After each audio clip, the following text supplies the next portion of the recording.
Good afternoon, everybody. For all of you folks that just showed up, this is James Mongrain. He's our guest artist here this week, and he's just begun. He's going to make a dragon, and so he's gathered some clear glass or some blue glass out of our furnace over there on the far right, some copper blue. He's got about 3 gathers, and he's going to get ready to drop this into a mold called an optic mold. I'm not sure which one he's going to use. Jason's bringing over this other long mold. But they both have, I believe, 12 ribs.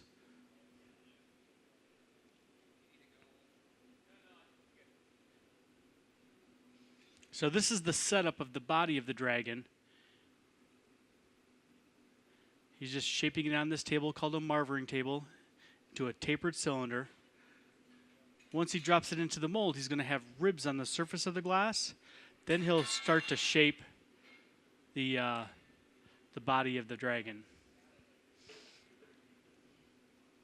Now for this particular setup, he's going to trail a thin trail of blue glass from the top to the bottom.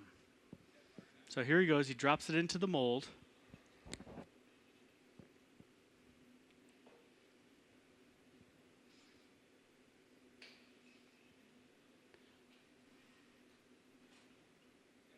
He's going to take a quick reheat. He'll come over to the bench and start to squeeze in, kind of separate the glass.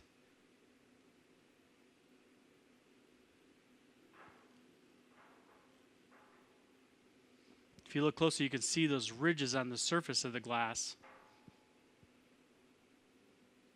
This is Jason Christian. He's his assistant. We're all going to be helping out a little bit. This is a pretty complicated piece. There's a lot of things going on. With this next part, he's going to be, like I said, threading the glass from the top to the bottom. He's going to make it quite a bit longer.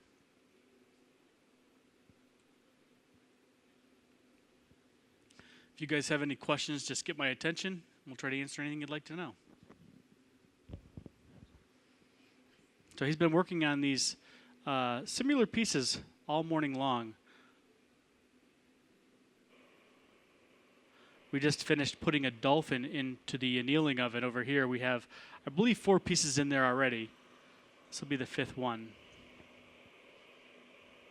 He's just using this big fluffy torch to spot heat the top of that. You can really see where it's starting to elongate, starting to stretch out right there from the top.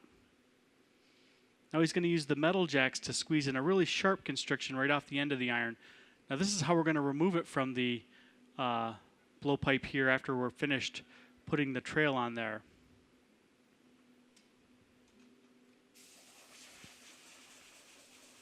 Now even though he's on a blowpipe, this is a solid piece of glass. There's no bubble inside of it.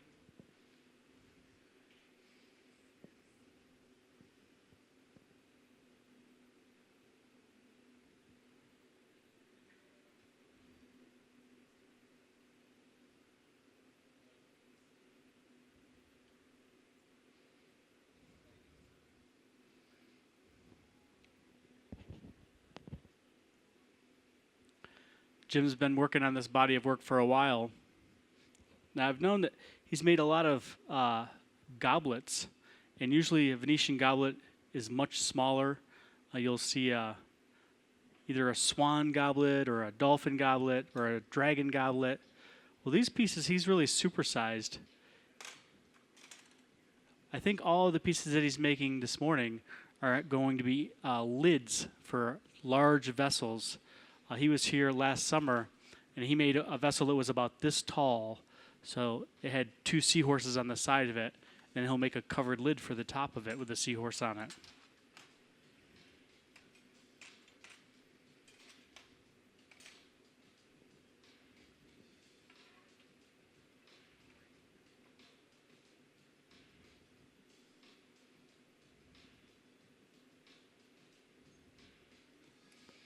You can see how much longer the piece gets.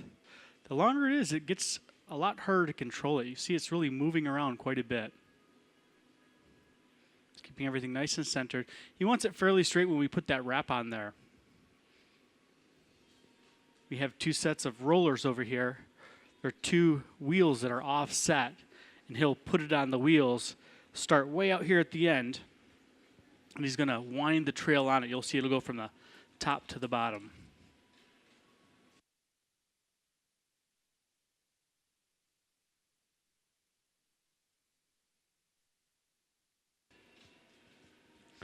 So Jason's going to start the wrap.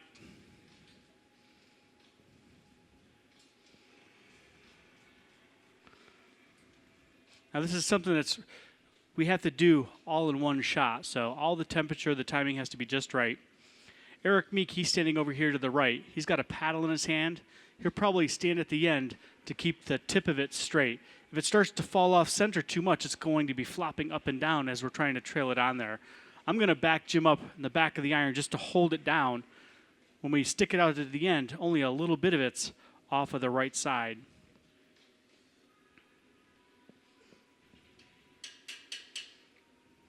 So he's just pushing those farther back, give it a little bit wider trail. If you have them straight, it's just a straight trail, just one loop around. As you turn it back, the farther back it is, the wider the trail is set apart. So Chris has got a big fluffy torch. He's going to be heating the dragon's body. This is going to keep the temperature hot so the wrap stays connected. If it gets too hot, the wrap's not going to stick to it. So there's a lot of things happening all at once. All right, so I believe Jim's ready. He just said okay. He's going to take a quick flash, just a quick overall heat in our reheating furnace. Chris is ready with a torch. Eric's ready with a paddle. And Jason's gathering the bit. So Jason will set this bit up so it trails off of the iron. He leaves a lot of the glass on the rod. You don't want it off the iron so it pulls off in one big lump. So he pulls out the tip. He'll cut it with a pair of shears, just so it's a fine thread coming off the end. Again, Jim's going to flash it. Jason's tapering the bit up. And you'll see he'll put it all the way forward. You can see just the handle back here is hanging off. So,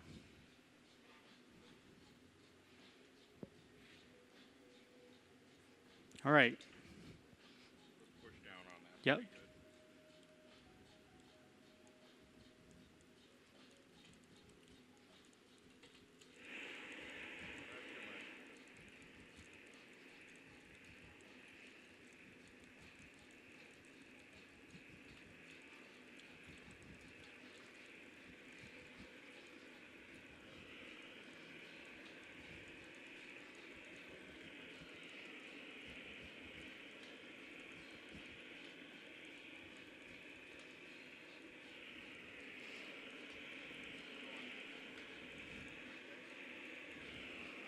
Look at that, like a pro.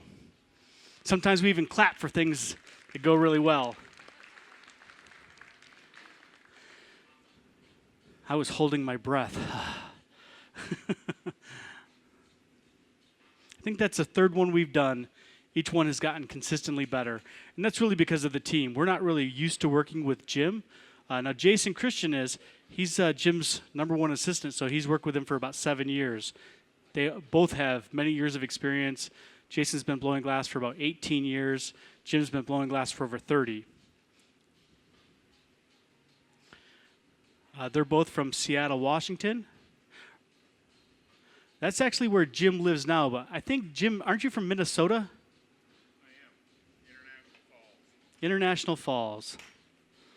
So you can really see that's moving around. It's very hot. This is where he makes it look very easy. It's super hot. It's really moving around. And he's shaping it into the shape that he wants just by twisting the iron, holding it with the shears a particular way.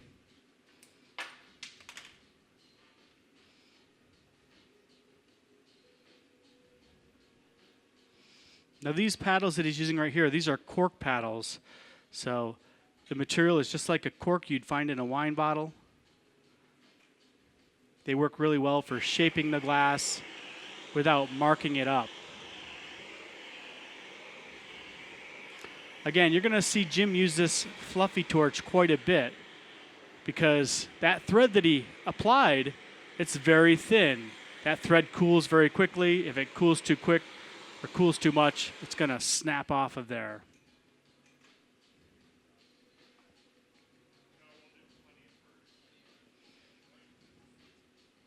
So they're going to get ready to transfer it. Actually, Jim said he's changed his mind. He wants to put a little bit on there to begin with. I'm not sure what bit it is, but the bottom of the dragon is the little curl. The top where he's torching it right now is going to be the head of the dragon.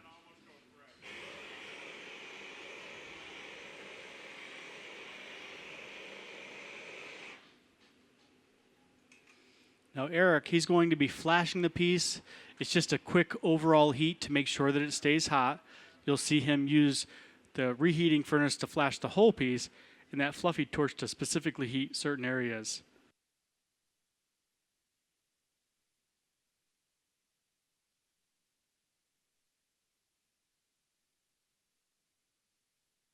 All right, Jim's looking for those pair of crimps.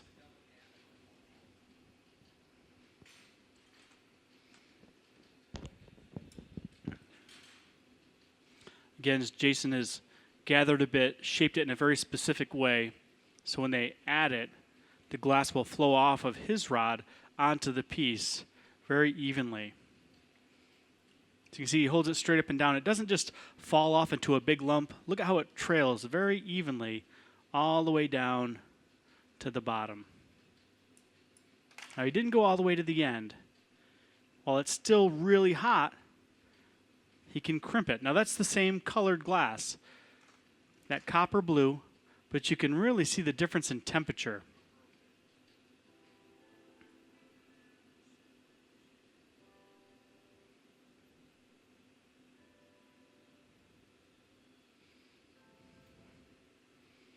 So I think he's going to go in where he cut it with the shears. He'll grab each one of those points and pull it out with the tweezers. Jason's going to hold this these MAP gas bottles, a torch on both sides. This is going to really heat it up so he can pull it out, really separate it. It's all these little fine details that really make the piece stand out at the end.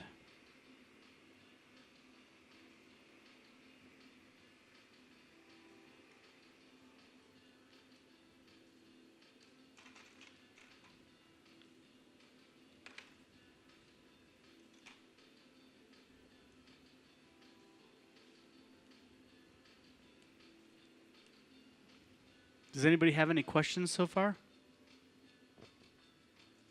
All right.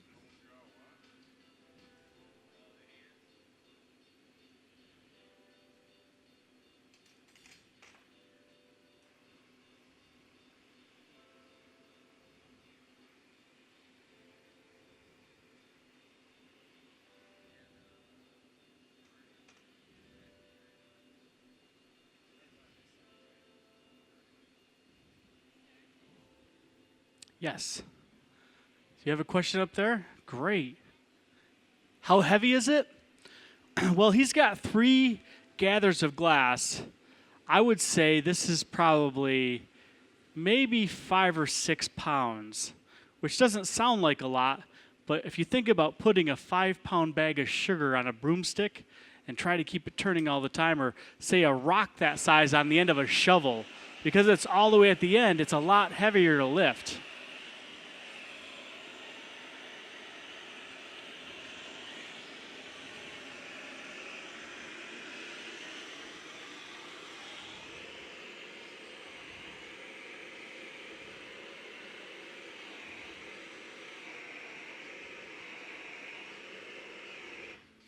In terms of scale, though, this is a really small piece for Jim.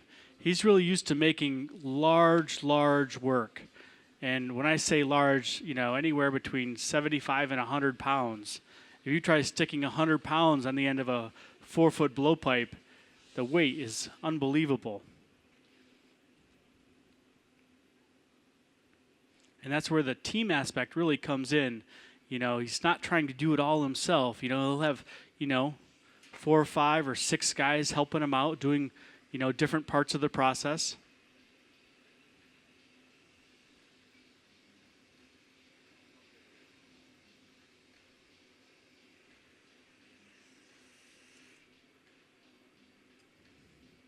So he just really heated that part of the bit that he added on.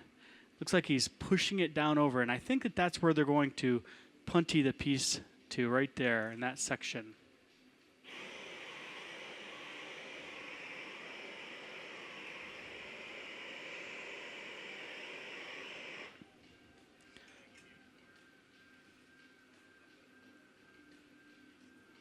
So Jason just told Jim he's going to give him a core gather. So this first gather is actually the core. They'll let that get very cold, and then they're going to gather over top of that. By letting that first gather get very cold, the second gather stiffens up, but they can attach it, crimp it in, and really shape it to the shape that they need to break the piece off. You can see he's dipping it in a bucket of water right now, really chilling it.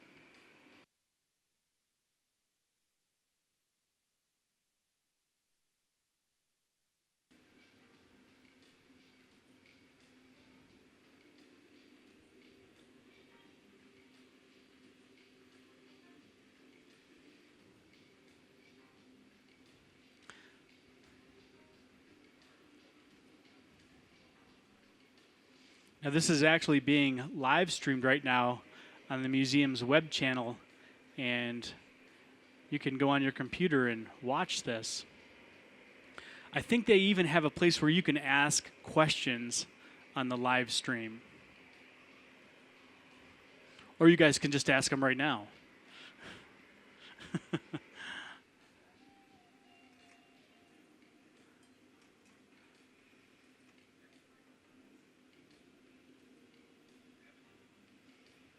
All right, so here they go. They're going to get ready to attach it to this solid rod.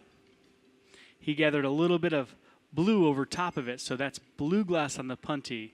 So when they remove part of that, that'll stay attached to it.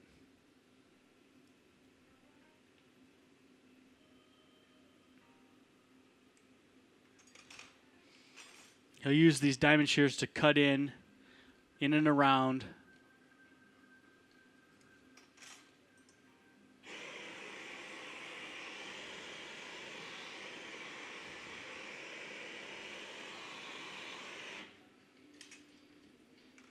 Just a little bit of water right there on that jack line that he made right off in the beginning. And it breaks right off just like that.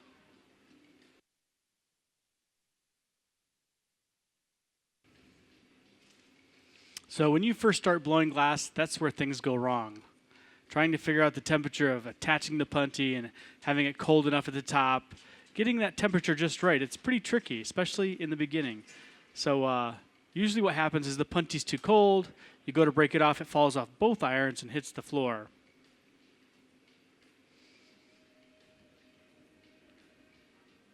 That's a really great shot up there on the television screen. Look at the detail you can see. You can see each one of those individual thread wraps. You can see how evenly spaced they are too, where Jim adjusted the wheels on there to get that real even spacing.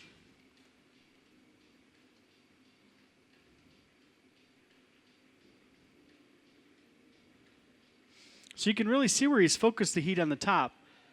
That's where he wants to change it. Stretching the neck out. You can see he just doesn't grab it and just yank it. He really is like watching it, watching the temperature, drawing it very evenly. And if it's not pulling exactly the way he wants it, he can spot heat it with that big fluffy torch. So he was just heating the end of it. You can see it's a little fatter up there at the top. Probably wants to make it a little bit thinner. So he's just going to stretch it again. Now, if he stretches it too far, it's really hard to go back the other way to make it thick again. So he's really careful to get it right the first time.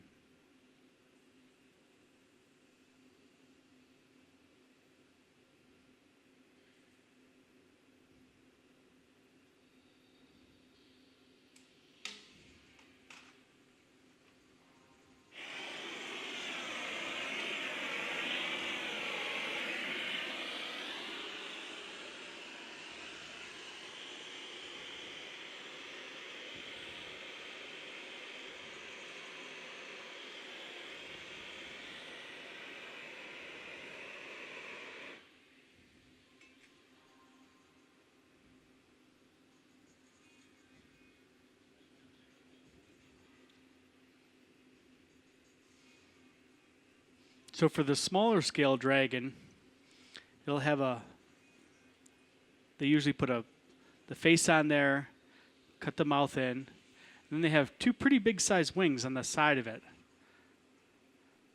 So these wings will be really fun to watch.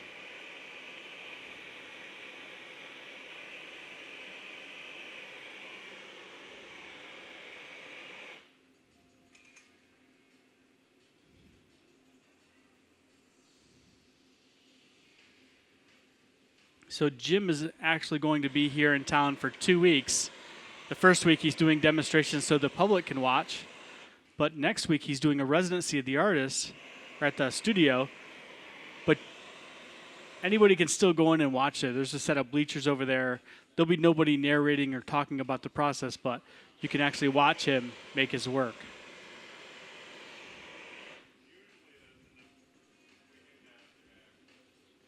I'm sure a lot of the local glass artists will be over there next week if they have time to sit and watch him work.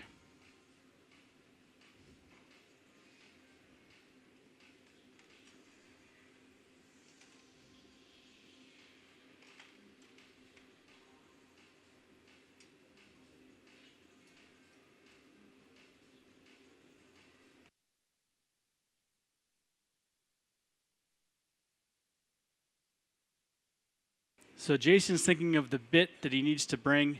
He just took a small gather. He kind of hung out for a few seconds and let that cool off so he could go back in the furnace, and he was able to gather quite a bit more.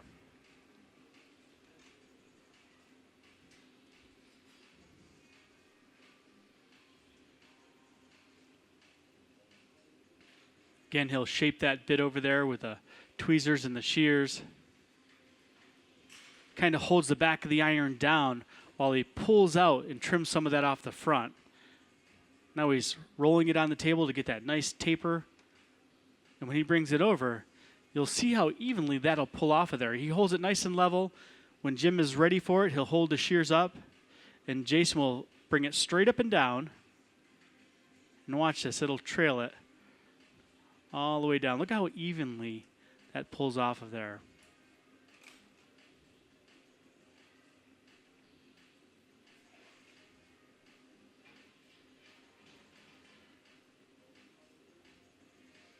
So he kind of separates the bit, then he takes the tweezers and pulls it out a little bit.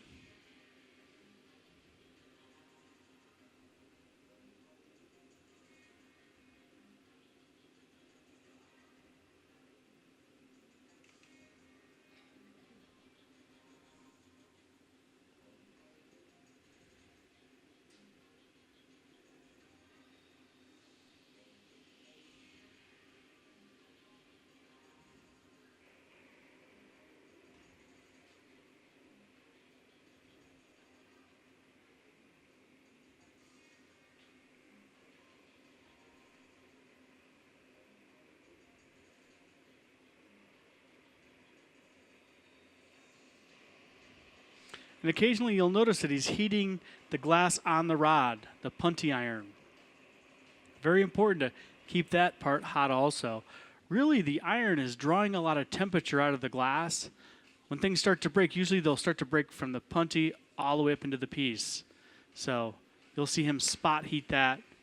Again, just making sure that his tools are the right temperature.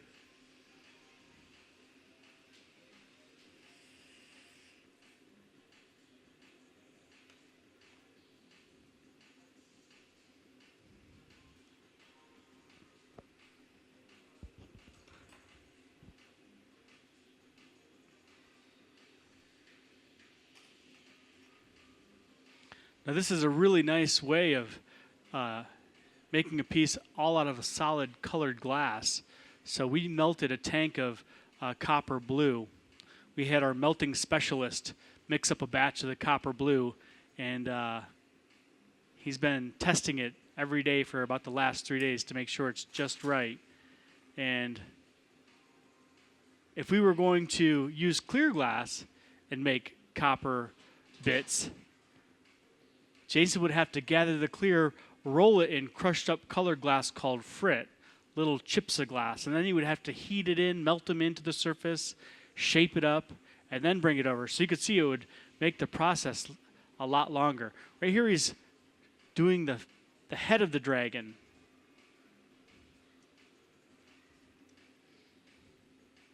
This looks like a very scary dragon, doesn't it? Yes. Where did James train?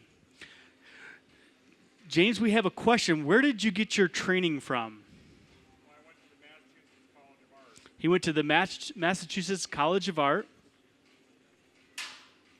He's been blowing glass for about 30 years, so he's worked in many, many different studios. And I like to say it's something that you never really stop learning. This, I believe, is a pretty new body of work for Jim, and I'm sure that he's been learning each time he makes it to make it a little better, a little quicker. Currently, he has his own studio where he works out of in Mukilteo, Washington, but he also works at the Boathouse, which is Dale Chihuli's studio. So he's the head gaffer at the Boathouse and has been making work there. How long have you worked for Chihuli's studio, Jim? 22 years. Do you have a question?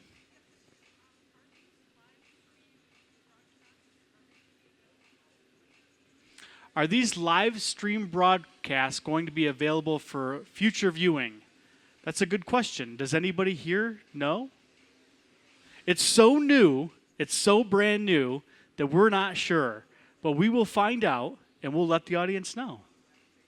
They put them on the webpage and they'll on the streaming channel, and you can go back and view it later. It takes time. Well, we got to speed that up. We want it there tomorrow.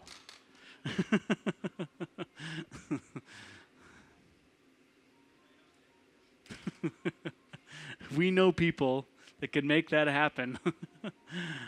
All right, so you can see that Jim is really adding some more detail.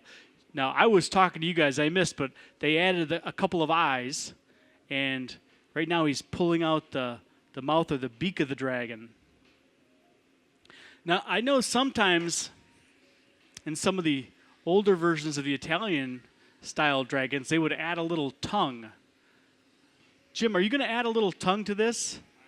You are. I think so.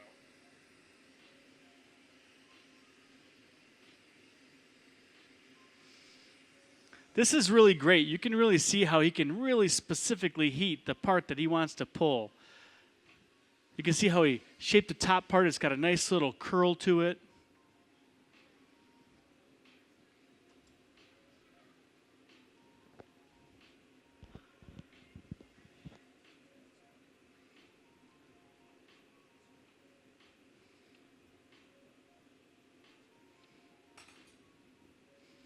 So in our live streaming, we do that quite a bit, or we have done that quite a bit at the studio of the Corning Museum of Glass. So they actually started that, and when Jim there, I actually watched a streaming event that he did where he was making some goblets when he was teaching class over there. And that was, a couple years after they had it, so I know that they post those sometime after.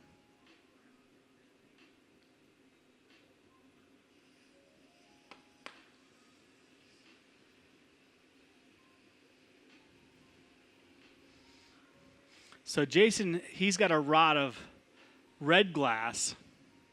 He's heating the tip of it there in the torch, that torch flame, that's that little fluffy torch. If he just tried to put that in the hot torch, it would just crack and break and explode. But the fluffy torch is soft enough where he can just heat the tip of it. This type of glass we refer to as soft glass. So, doesn't handle thermal shock very well. If it heats up too quickly, it breaks very easily. Now, I don't know if you've been up to our flame working demonstration, but they're using borosilicate glass up there. And they actually take rods of cold glass, borosilicate, and they can stick it right into the flame, and it doesn't crack and break. Sometimes they'll make little animals out of it, small vessels.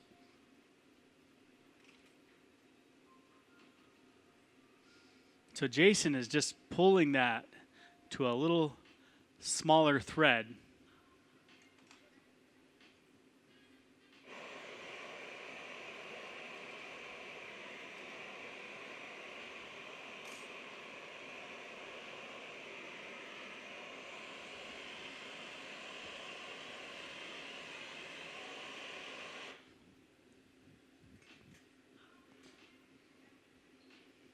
It's amazing that he can touch one end of that rod and it's cold. The other end is very, very hot. You can tell by the color of it how dark it is. I believe he's going to get ready to lay that in there pretty soon.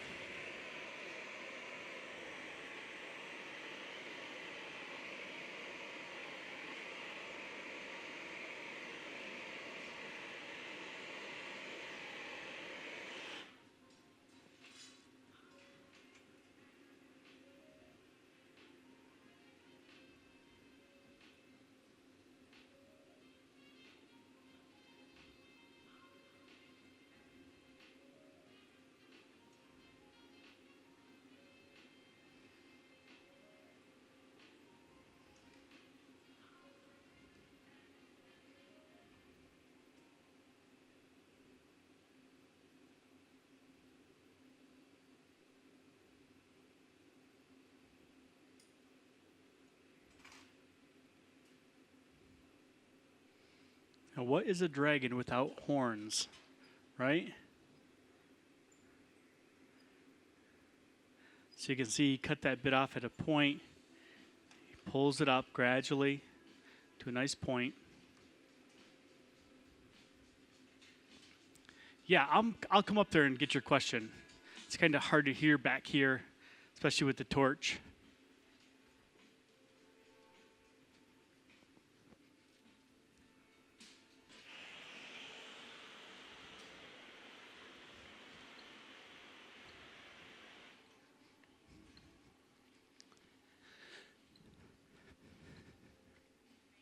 Yeah. Where did he get his inspiration for this dragon? Well, Jim has been working on this series, and his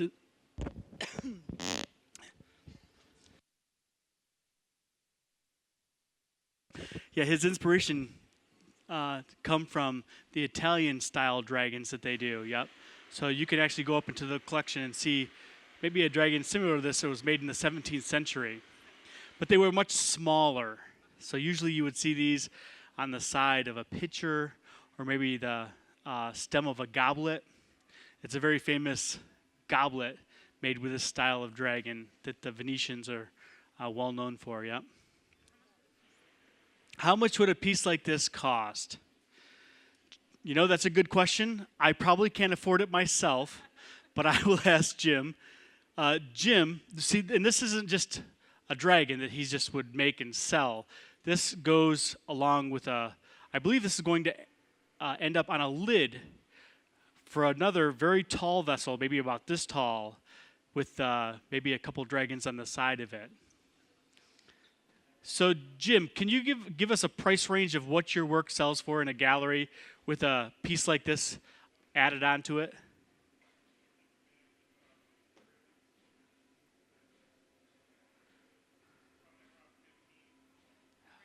Around 15 grand, yeah. You're welcome.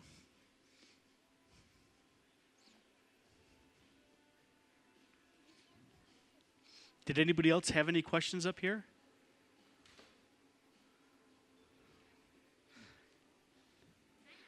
You got a question? You forgot it.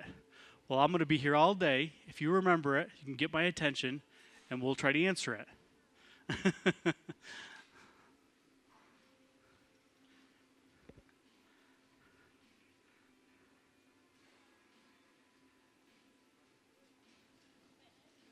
What's your question?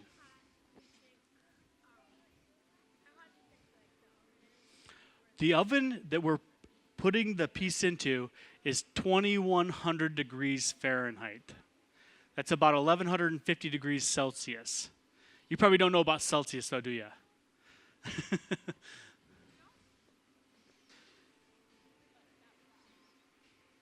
All right, so he's adding one of the front legs.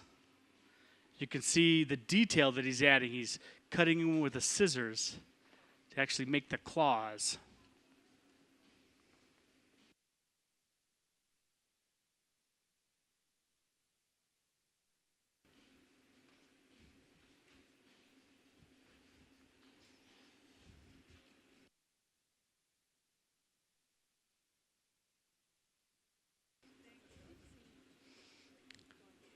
Who's doing the really big things?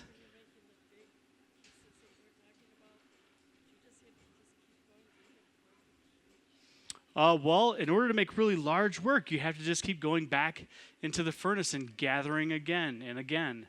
So usually when you make large scale work, you have to scale up on everything. The size of the blowpipe. You'd want to, you know what? Hold that thought. I'm going to go get a blowpipe that you would make a large scale piece with.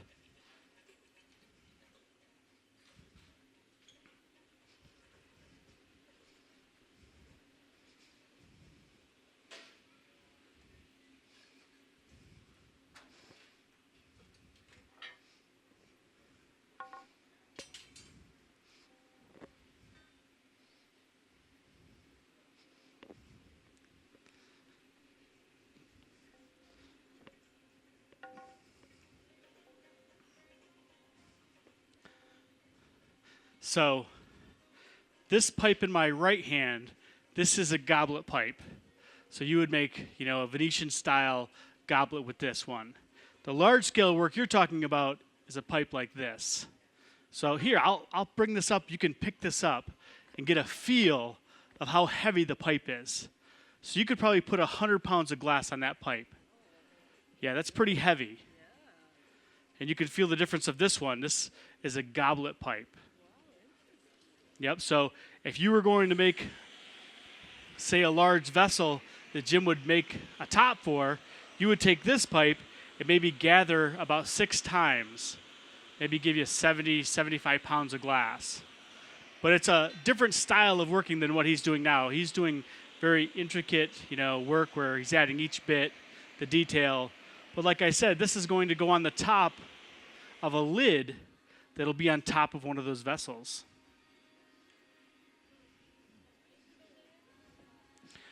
I assume, I didn't ask Jim, but I assume that they're all attached hot. Some are, some aren't.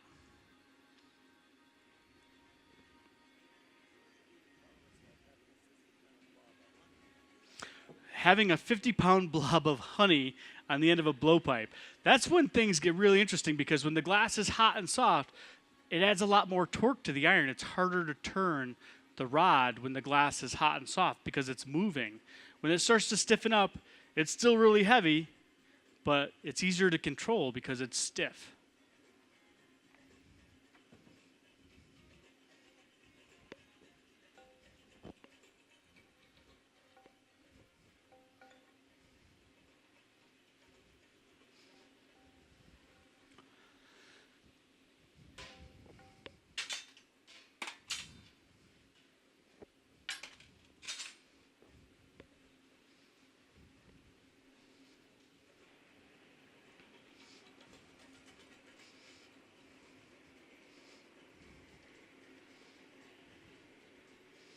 So again, just keeping that bottom section hot.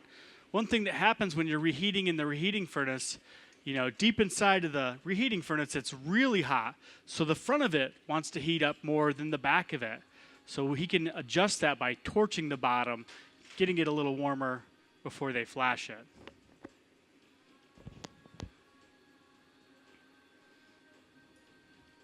And you can see when he comes out, the front of it's got that just light orange glow.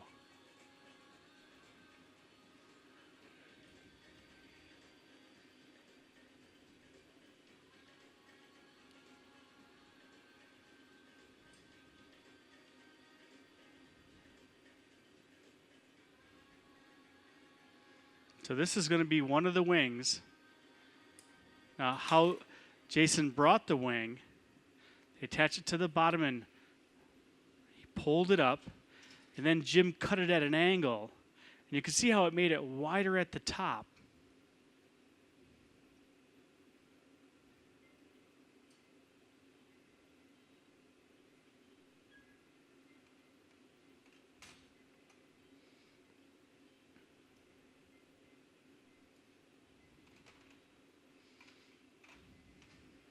Now he used those crimp tools to put texture all over the wing. Usually they'll take a pair of shears and cut up around the edge of it. I'm not sure that's what he's going to do.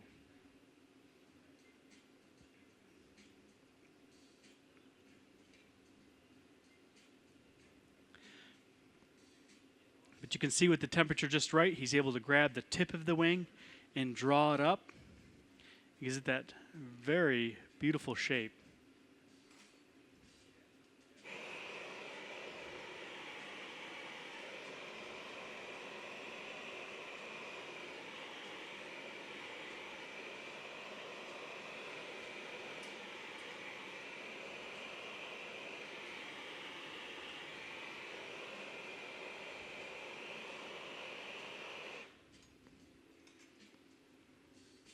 All right, so here comes the second wing.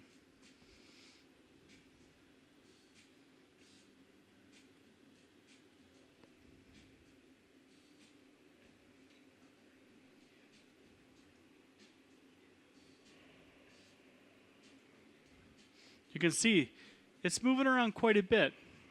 Eric give it a really good flash. He's still controlling, keeping it on center. And even though it's still pretty hot, Jim is using that fluffy torch just to add a little temperature.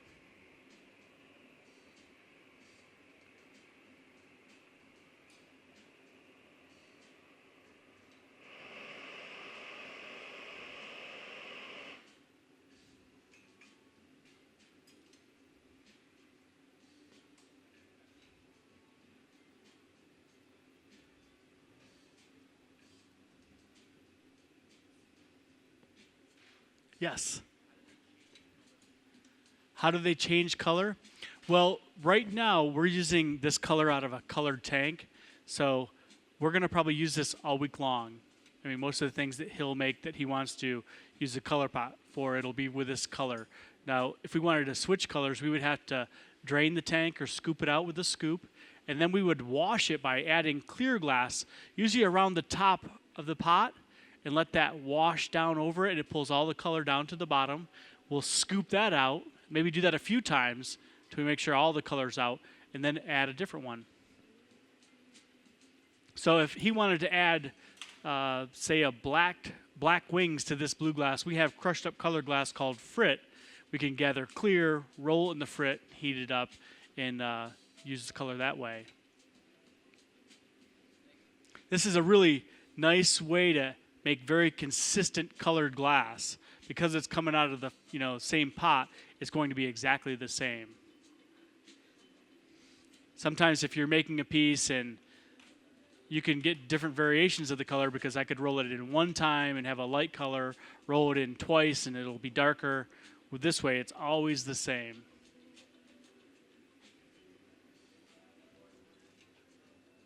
What happened to the what? The tongue. What happened to the tongue? Well, I'm sure that Jim's been thinking ahead about the tongue, and he probably wants to put it in towards the end, because something thin is going to heat up and get distorted if you put it on early.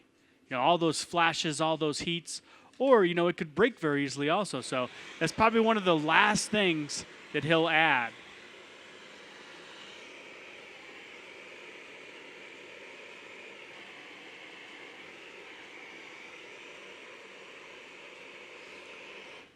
Now, I'm sure that Jim has a specific sequence that he adds these bits. If he was to make this again, he would make it the same way. He would, start with the body, do the trail, and then add each one of the bits in the same succession that he has up until now with this piece.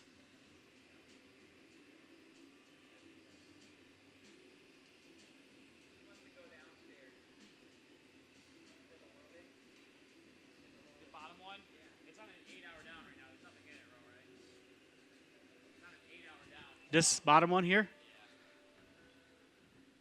Let's take a look. No, just switch it to... Seems like every time I turn the oven on, that's what it does. Yeah, it's right there is what you're going to run.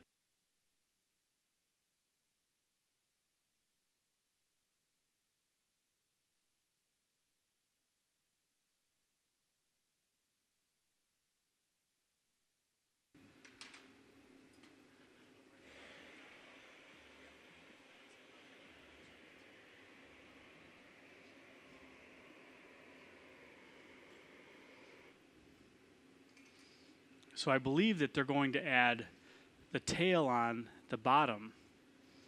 with this bit.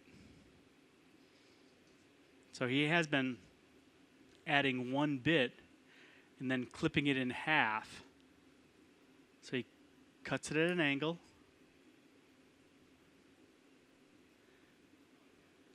Cuts it in half.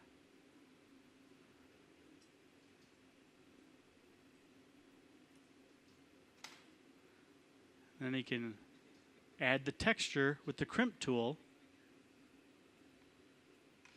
And usually with the small stem for a dragon cup, they would reattach that tail to the edge of it. With this, I think that most of the time he's been leaving them off. So it's not attached to the body.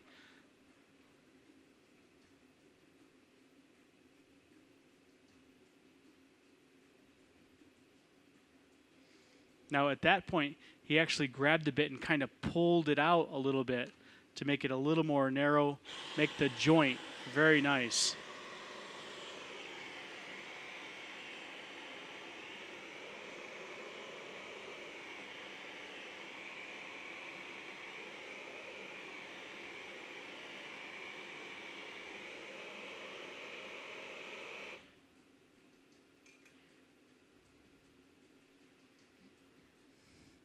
Remember the tongue?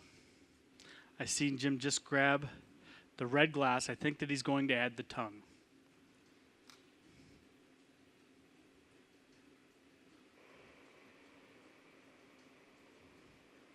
So again, Jason's just heating that up. It's very thin, so it heats up very quickly. He's just using the map gas.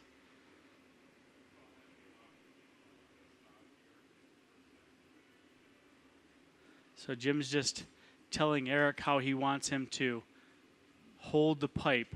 He said he wants him to let it fall forward, falling away.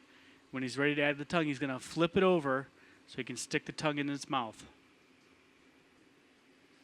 See, it's on the bottom side. When Jim's ready, he'll tell Eric to flip it, hold it at an angle.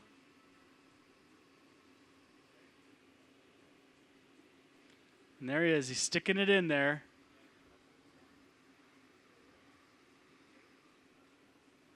He pulls it thin, and just by touching it with the tweezers, or he just breaks it free, just like that.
So with all the pieces that we made earlier, at this point, Jim would flash it 5 or 6 times.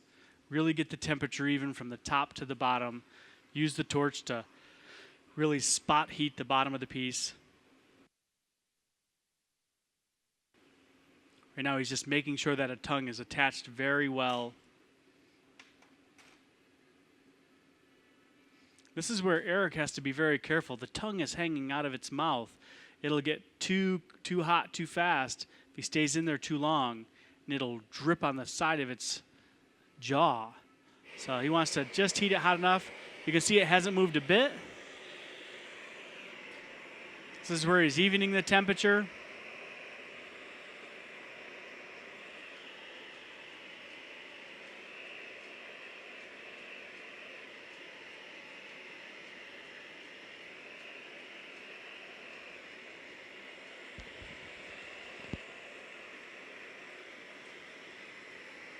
So he's going to flash this again.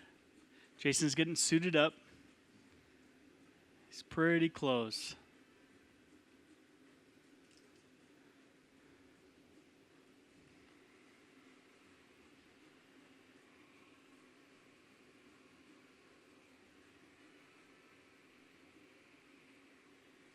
think he's adding a little extra temperature to the tongue, because when they break it free, they tap it with the paddle. If that's too cold, it'll pop right off of there.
All right, we're getting pretty close now.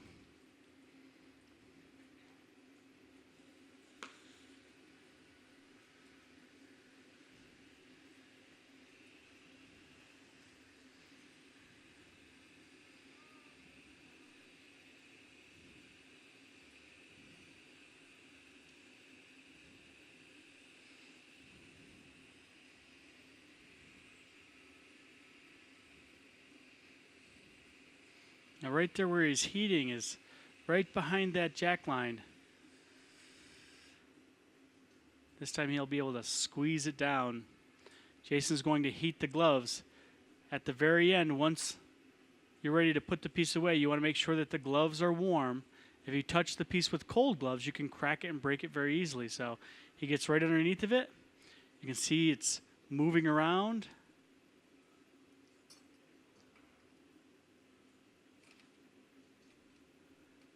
Wants to give it one more flash.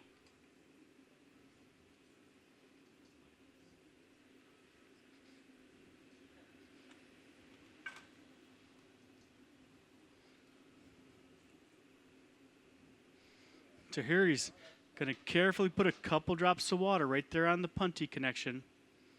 Eric's got a pair of shears in his hand.